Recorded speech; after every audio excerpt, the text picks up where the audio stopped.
Hello বন্ধুরা, আমি অভি আছি তোমাদের সাথে। আজকের ব্লগে তোমাদের সবাইকে আবারও স্বাগত জানাই। এবার কালী পুজোতে আমি বিভিন্ন জায়গায় গেছিলাম এবং সেখানে নানা ধরনের অসাধারণ প্যান্ডেল এবং প্রতিমা দর্শন করেছি। আমি চাই আমার এই ছোট্ট চ্যানেলের যে দর্শক আছে তারা আমার এই ছোট্ট চ্যানেলের মাধ্যমে সেই প্রতিমা এবং প্যান্ডেলগুলো দর্শন করার সুযোগ পান।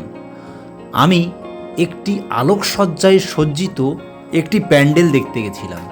বন্ধুরা, তোমরা দেখতে থাকো। আলোর কারুকার্য, হাজারো আলোর সমাহার। এবছর পুজোর কিছুদিন আগে আবারও নক্ষত্রের পতন হলো।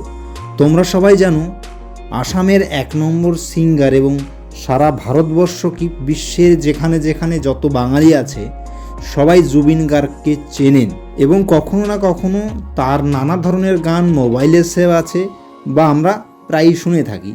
তাকে শ্রদ্ধাঞ্জলি দিয়ে এবছর স্টেজের ব্যাকগ্রাউন্ডটা সাজানো হয়েছে এবং বন্ধুরা, তোমরা দেখতে পাচ্ছ নানা ধরনের আলোর সজ্জা এই প্যান্ডেলটিতে। প্যান্ডেলের খুঁটিনাটি বিষয়গুলো আমি তোমাদেরকে আমার এই ক্যামেরার মাধ্যমে তোমাদের সামনে তুলে ধরার চেষ্টা করছি। প্যান্ডেলটির ঠিক মাঝখানে অবস্থান করছে নন্দী মহারাজ আর শিবলিঙ্গের মূর্তি।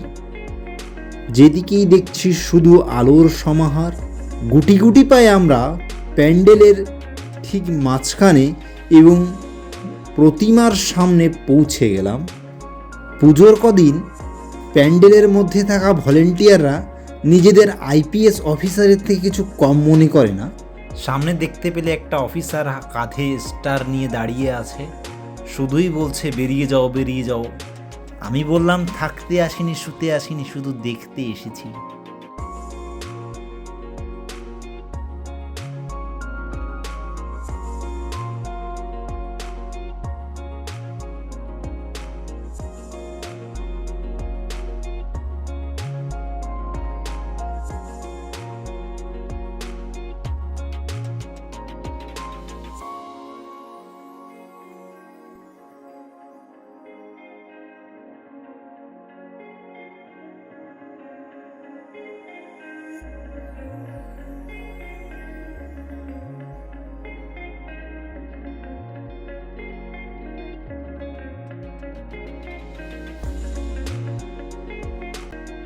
সকলকে অনেক অনেক ধন্যবাদ ভিডিওটি দেখার জন্য।